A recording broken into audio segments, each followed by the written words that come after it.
Our guest today is somebody who is well known in the mineral community, but maybe even more well known by his moniker on eBay, which is Mineralman999.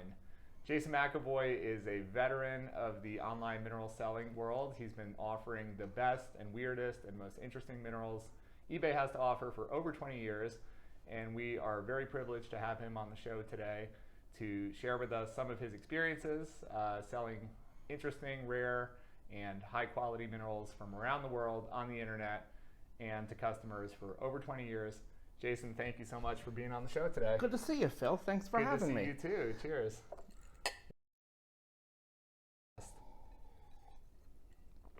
So Jasun, a lot of people know you more through your online persona than in person, and we've talked about this in the past. I thought it would be interesting for our viewers to maybe hear a few words about how you initially got into minerals and where you're from and what maybe one or two of your first experiences with minerals growing up were.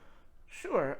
Well, I'm from New Jersey on the East Coast, and of course there's a lot of, mineral collectors out in New Jersey, and you've got Franklin and all the trap rock stuff. Yep. But I first got into minerals as a little kid, maybe 5 years old. I had gotten a basket of miscellaneous crystals and rocks and things from my great-grandfather. Oh, wow. Okay. So, and I found those fascinating. And, anything else in the natural world I had an interest in. Yep. And throughout my childhood, I maintained an interest in minerals. But aside from like rock shops and things like that, I didn't have any, knowledge of mineral shows or know any kind of serious collectors or anything like that. So my interest in minerals kind of waxed and waned. Sure. Throughout my childhood, and but you had that early exposure, which is neat because a lot of kids don't even know what a mineral is or have any idea that minerals exist until they get much older. Yeah, and I did have one trip out west and visited a couple rock shops in Nebraska and South Dakota. So that was a real eye-opener back then too. Yeah. And I had a brief flirtation with minerals when I was in high school as well. But things didn't really get serious until after college. Yeah, so you went to college in Pennsylvania, and then you came back to New Jersey after that. And what were you doing after college? Well, I was in finance. Okay. I started in finance. I didn't go to school for any of that. Yep. I was interested in biology and psychology and stuff, but things just took me the way of finance. Sure. So I was getting my license to be a stockbroker. I had met my wife, or soon-to-be wife, Mandy, in college. Yep. And at the time, we were living in a small apartment, and hardly had any money. Yeah. Where was that? Was on the Jersey Shore? Yeah. Okay. It was right near the beach in a town called Spring Lake Heights. Yep. Nice. And we had a mattress, a coffee table, and a tiny TV. It's like we started with after college. Sounds like typical post-college life. Exactly. But at the time, there were these stores in a lot of the local malls. Like there was the Nature Company, World of Science, and all these stores sold minerals and fossils. And in the back of the store, they had these like miniature museums with specimens that weren't to be sold. Yep. They were just there for exhibits and were kind of like finer representatives of what were in the drawers below. So all those stores went under, and I was at the mall one day with Mandy, and the World of Science was going out of business. They're selling their registers, their countertop, everything. Go, liquidation sale. So I saw the minerals in the museum parts, and I said, well, how much are these? And the manager said, there's no UPC, there's no pricing. Yeah. And he just grabbed a UPC from one of the small ones, scanned it, he's like, $3.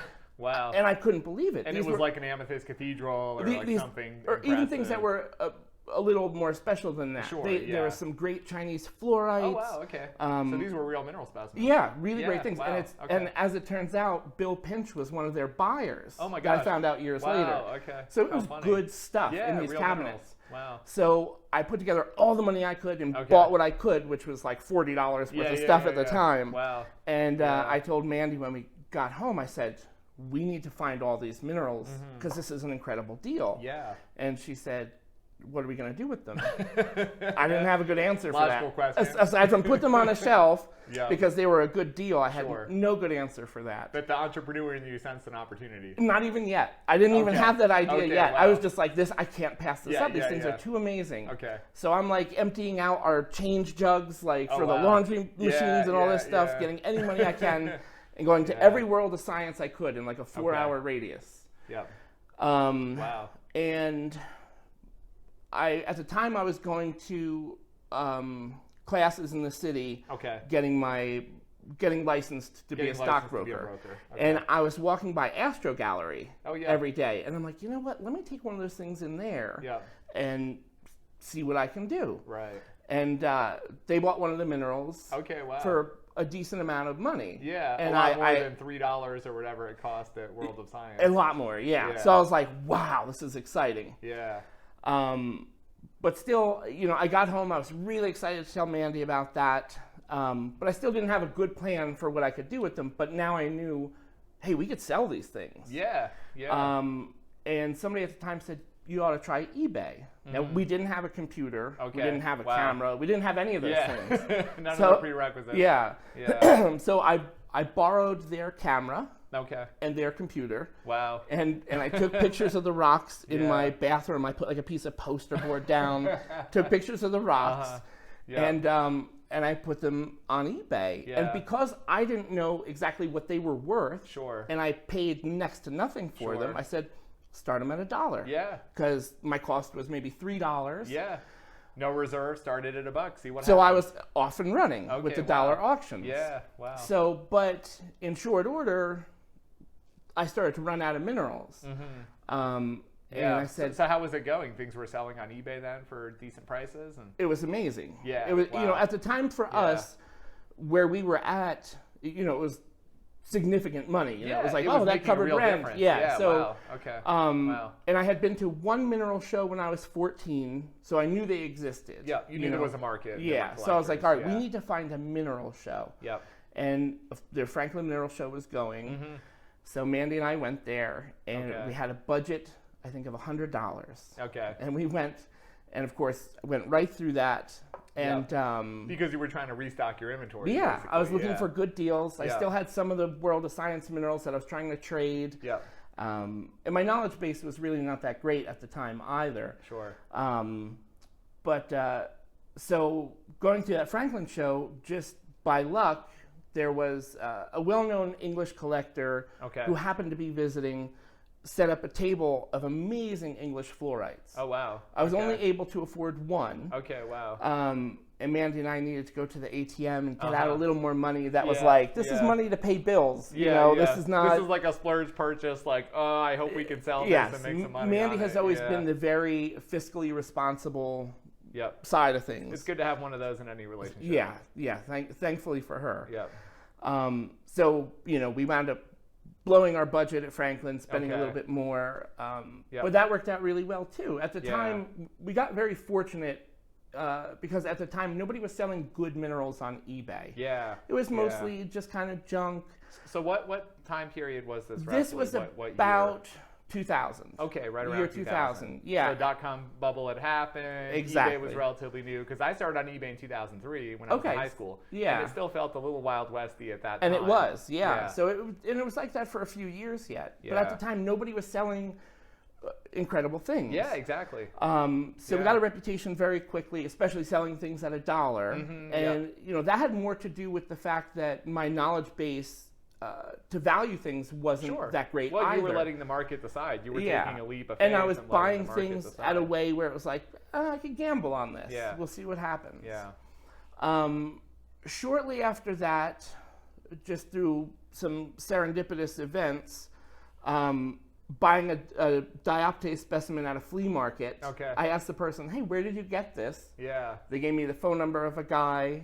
He turned out to be a fascinating, eccentric individual that lived near the brokerage firm that I worked at. This is the older gentleman that you was kind of an early mentor. Yeah, right? And he had all these great minerals,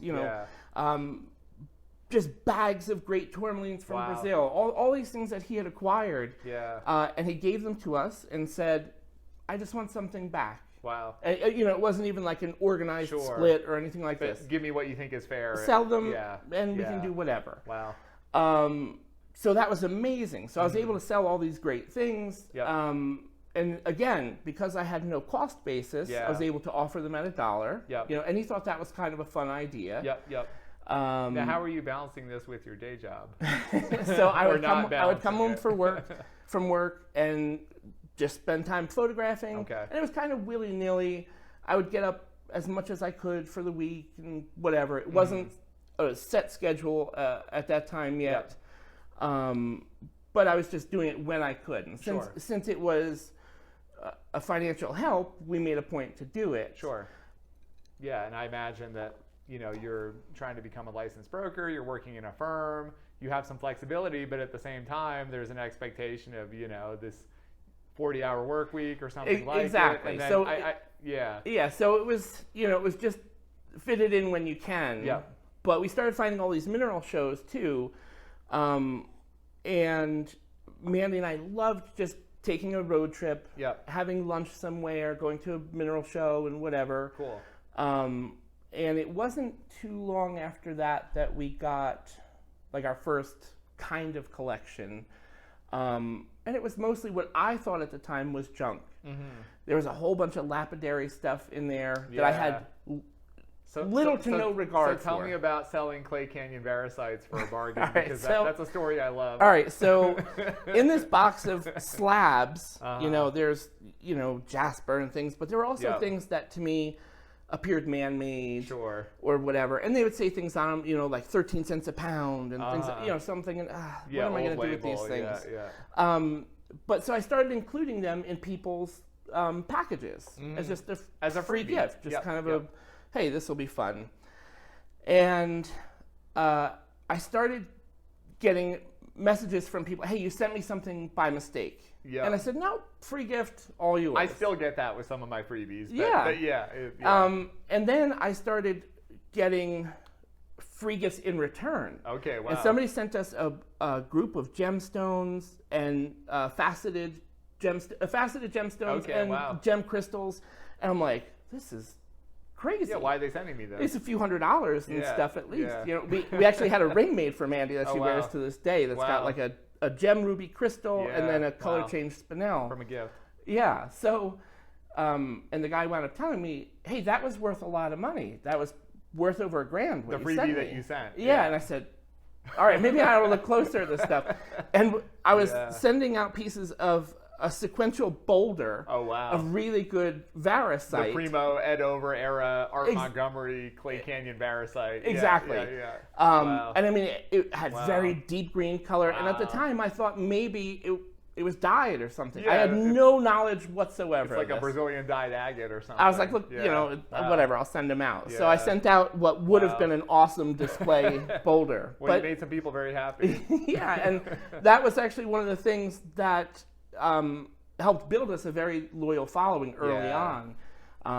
And of course, it's not so easy to get an amazing deal now. But back then, these things would happen. Well, that's critical. And that probably, I imagine some of those people are still buying from you today. Yeah, absolutely. And thankfully, and not it's worked out very well. Yeah. But so those early days, the dollar auction really just came about as a result of me not really understanding what things were worth, but being able to spot bargains. Sure.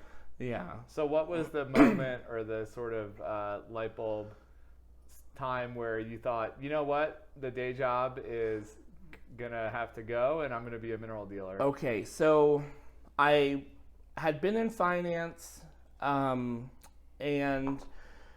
after the dot-com bubble crashed on September 11th and things like this, I had some in-laws that were in a tech company, and I went to work with them. Okay. Just for a short period. But in that time we had bought our first kind of serious collection. And things were ramping up where we were, it got to the point where we were making enough money where it was like, hey, if only we had more time to dedicate to this, it starts to look like maybe we'd be making more money this is a viable full-time business. And Mandy still had her full-time job, which gave us insurance and things like that. Which is important. So we went to our first Tucson show. Okay. We came back and we said, you know what? I'm going to do this full time. Yep. Let's see what we can do. Wow. And I think pretty shortly thereafter, we made a decision to move to Tucson. Okay, we lived there for a couple years. From New Jersey. Yep. Yeah. Mandy was still only helping part-time. Yep. But yeah, it got to, it kind of, the decision was made for us. Yeah. It was really spelled out. Hey, as long as you can find the good minerals, which is tricky. No, it is. But we put a lot of work into hunting them down. But your story is so common too, because I can't think of one mineral dealer, even the most successful, high-end, longest-time mineral dealer, who said, you know what, I just woke up, was born and decided I was going to be a mineral dealer. Yeah. Everybody goes down that slippery slope, or whatever you want to call it, where you get deeper and deeper, and then one day you wake up and think, you know what, not only is this fun and satisfying, but I can have more fun and make more money doing this than I'm doing in my day job. Yeah, the rest of my life is getting in the way. Yeah, exactly. Yeah. Wow. So it was, thankfully it was kind of spelled out for us. Yeah, that's great. So then you guys were in Tucson, and then you came back to New Jersey after that? Yeah, we lived in Tucson for 3 years. Okay. We thought it might be fun to live there because of the show and whatever. Yep.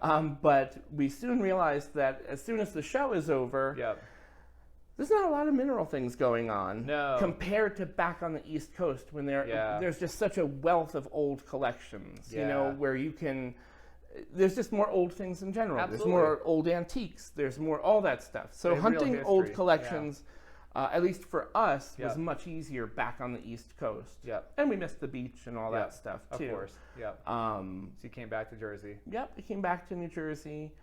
And after we moved back, around that time, Mandy joined the business full time. Yep. Okay. And that was that. Yeah, that was that, and you just kept it rolling. Yeah, it's been wonderful ever since it started. Wow. So I think a lot of folks who don't know you personally look at your auctions and look at the quality and the variety and truly the uniqueness of the material that you bring to eBay, and wonder, how the heck does this guy come up? Not only is he crazy enough to start this amazing group of minerals every single week for 20 plus years, every Thursday at $1, but how does he come up with those things? That's a good question. I have no idea. I look back, it's funny, now that like Facebook will show you your memories from years ago, I'll see some things I sold and I'll be like, oh my God, that was crazy. Yeah. But, the biggest part of it is just buying we buy collections, and I still have most of the collections we've bought. Yeah. I don't know. I mean, we could do a better job of just blowing things out, I guess. Sure, but you have a deep inventory that you can pull from. Yeah, so every week, and you've seen it before, you've been to the house. It's a sight to behold. It's amazing. For a rare mineral geek like me, it is truly Aladdin's cave. And you've only seen a portion of it, and I've only seen the very small portion.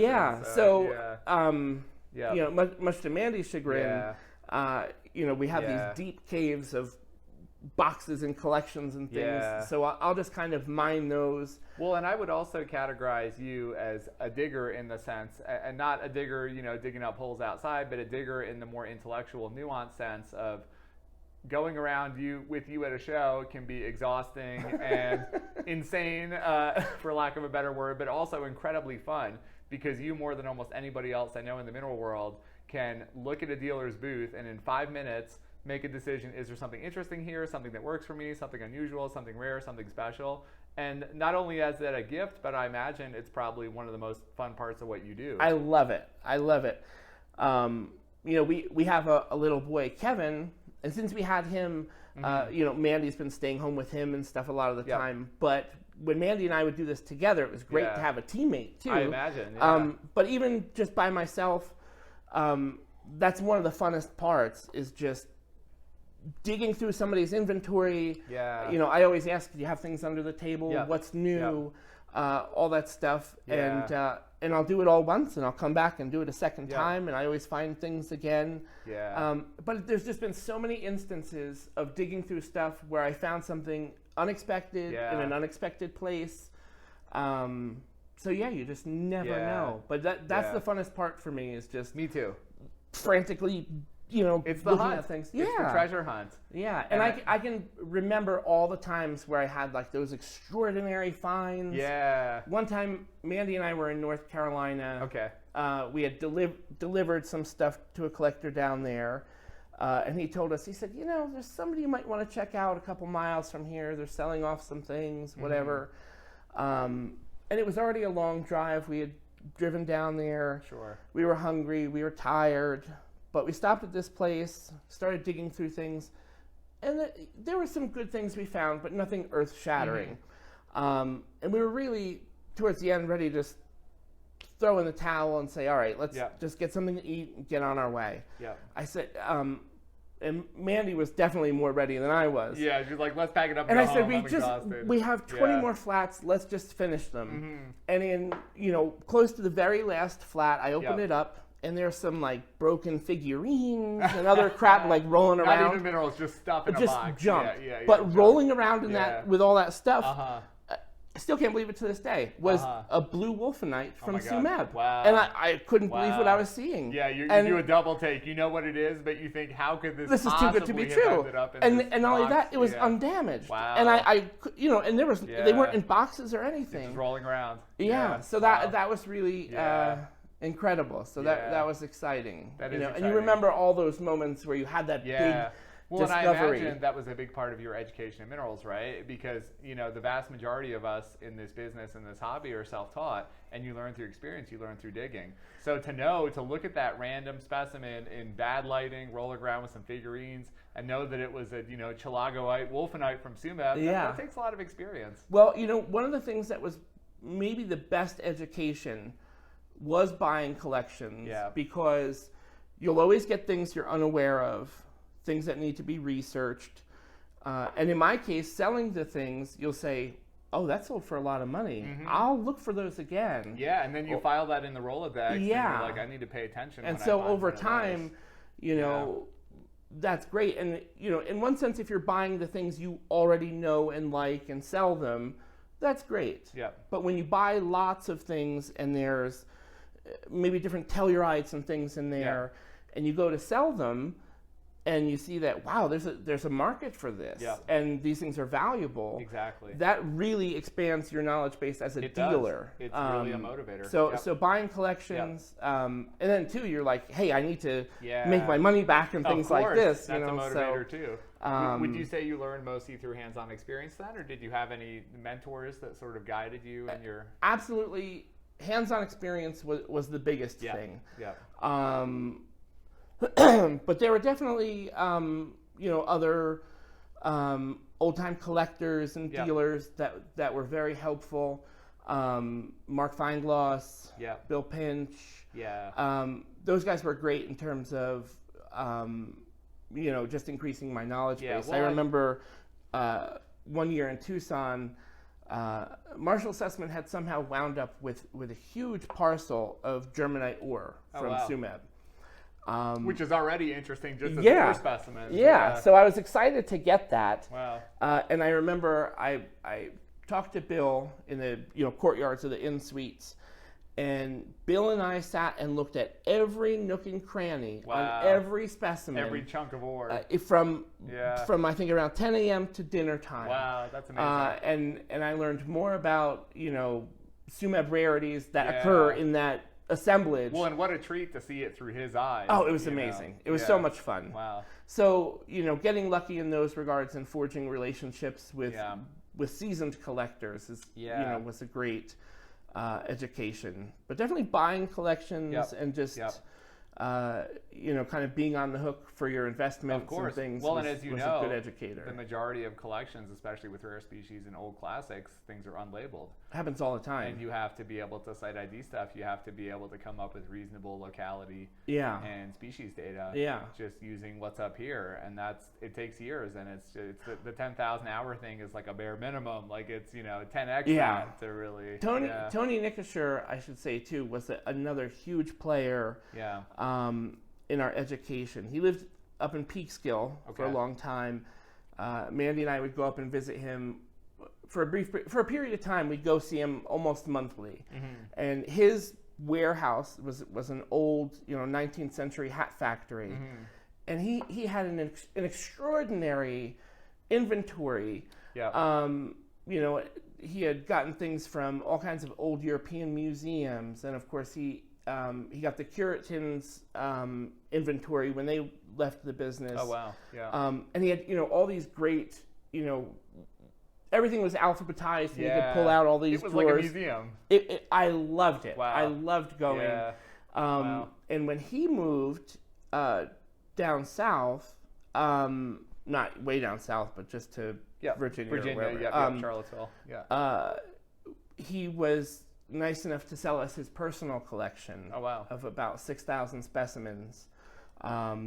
And being as that, he had the analytical capabilities and all this kind of stuff. His collection was an amazing collection. Yeah.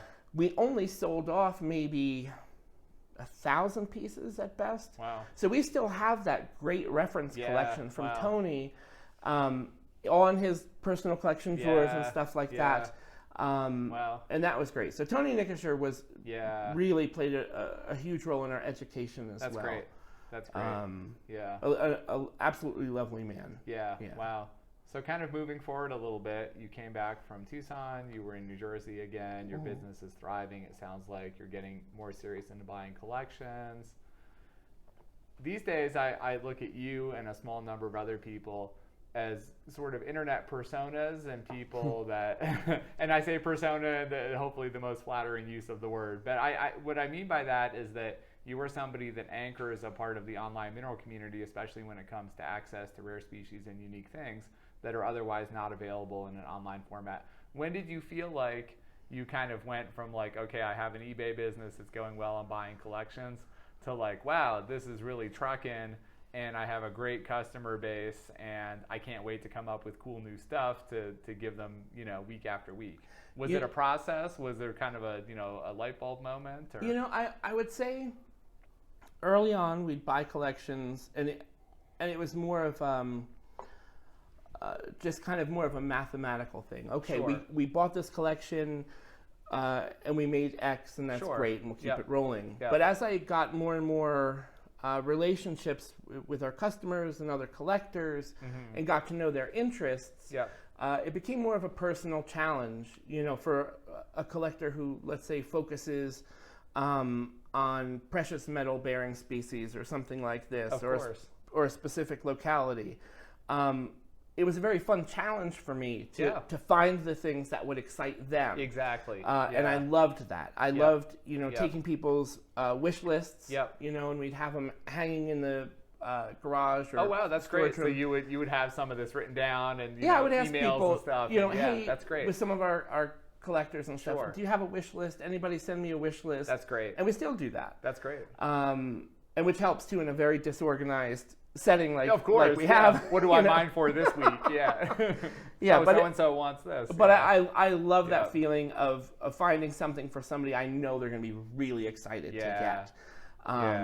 Like those the emerald replacements after the snails. Oh, they're amazing. Yeah. Completely unique. So people love them. So it's been so hard to find those, so it's fun to find something like that for someone who's looking for one. Well, and it's a twofold satisfaction, right? It's good for your business, and it's also, and I operate the same way. With my internet stuff especially, it is extremely satisfying to find a rare, niche, unique thing that just makes somebody's day and makes somebody's week. And I'm sure, I imagine it's interesting for you because a lot of your customers you maybe only know through the internet. But I imagine you've had a lot of phone calls and email and correspondence where people reach out and say, thank you for finding this for me. And it's very gratifying. It's very gratifying. Yeah, what are a few stories of fun customer interactions you've had or memorable customer interactions in the time you've been doing this? Aside from just kind of the generic vanilla, hey, I found this for somebody and they were very grateful. Sure. Some of the more interesting stories are maybe a little more fun where, things didn't quite work out of course. the way I thought. And we all have those as dealers and collectors. In specific hunting down collections, you never know who you're going to deal with. Of course. You can buy a collection from a collector, and that's one thing, but oftentimes you'll get collections from the family members or who knows what. Estate company or whoever. Yeah. But there was one interesting situation where I was invited to look at a collection that it was a personal collection and old inventory from a business. Okay. And to make a pretty long story short, I spent all day digging through this stuff. It was out in the desert. Okay. And it was in August, and I was in outbuildings and this and that, and you have the spiders and mouse poop and all this kind of stuff. Yeah, dusty old outbuilding. So I found all this great stuff, inventory from the 70s and 80s, and lots of great Southwestern stuff, and I have it all stacked up. We come up with a price that was reasonable. I was really excited about this. Score. And the woman said, "Now listen, there's one stipulation. I have a cat that had kittens. There's 6 kittens, and you absolutely have to take a kitten." Oh my God. And I was like, we already had one cat. Yeah. There's no way we're taking a kitten. And she just would not budge. Not negotiable. You don't. No, I said, well, how about if I? Wow. What's the cash price on the kitten thing? Yeah, exactly. I'll pay more to not have to take a or can I pay all the veterinary bills to have them all? Exactly. No, she wasn't having any of it. It's just too difficult to place the kitten. Wow. So she's like, either you have to take the kitten or find a home for the kitten. Oh my God.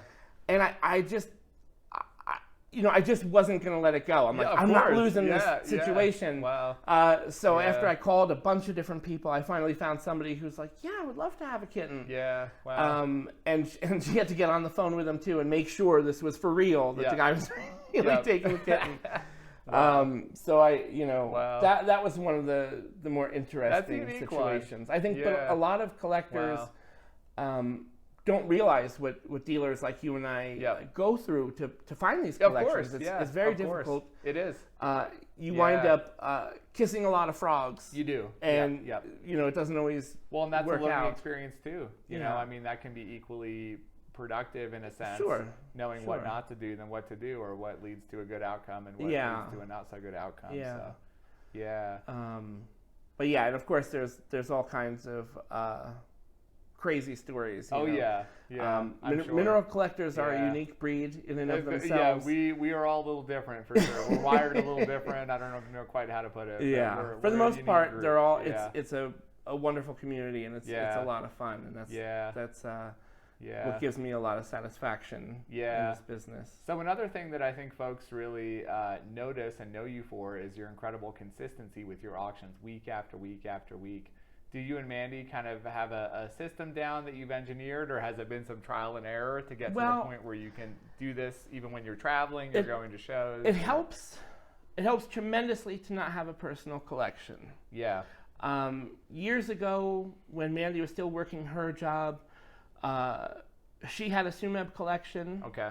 There was 100 pieces, and we kept it that way. Like if we bought one, we'd take one out, and that enabled us kind of upgrading along the way. Yeah, so it enabled us to build a really good collection over time. But when she joined the business full time, we sold that to Cristal, and so since then, not having a personal collection really, really helps. Yeah.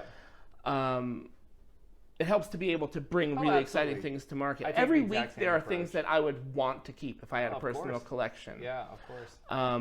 When people ask if we have a collection, I always say we have a catch and release collection. I love your catch and release analogy. So it's like, we get them, we get to study them, photograph them, and then give them to somebody who's excited about them. Release them into the wild. Yeah, so I think the key to that consistency and finding interesting things every week, or at least a few things that are interesting to somebody every week, is one, not keeping the things I like the most. Yeah. And that's how we have so much old inventory and stuff, because I find the things I like, auction them, and then the rest of the stuff just kind of goes where it goes. And then too, I'll find new things that in the interim I've learned about or gotten an appreciation for or whatever. But really, I think just through a lot of hard work, every week now, we do have kind of a formula to it, in terms of, okay, let's make sure we have at least a tourmaline, a rhodochrosite, a fluorite, like the things that are commonly searched for, exactly. Collectible minerals. And then a couple, exciting things like a red beryl or things like that. And then other things, rare species, or precious metals, anything that we know we have customers that are passionate about such things. So we try to at least do that. Well, and something that you guys have become known for, and I think you're truly the leader on the internet for minerals from this locality, is Franklin, New Jersey material. And that has a close place in my heart because Franklin was my introduction to minerals as a fellow Jersey kid. That's how I got hooked into minerals, and I was serious in Franklin back in my high school and early college days. How did you kind of get into Franklin? Was it a Jersey thing? Was it an eBay thing? Was it oh my God, I got to buy these ugly Franklin it's rocks? Funny. Initially, I really didn't have much awareness of Franklin minerals, like a lot of collectors do, unless you're from that area, interested in fluorescence or whatever. They're not pretty, they're not euhedral, they're just rocks. So when I remember that that guy from early on that gave us minerals and said, and one of our early mentors from New Jersey said, don't bother with Franklin collectors. They're weirdos. Any fluorescent people, they're weirdos. So, Mandy and I just took that with a grain of salt, whatever. And then we went to the Rutgers open house. I've been there before. And we see people under a black tarp, like crawling around under a black tarp, and saying like, "Oh wow, look at that! Oh yeah!"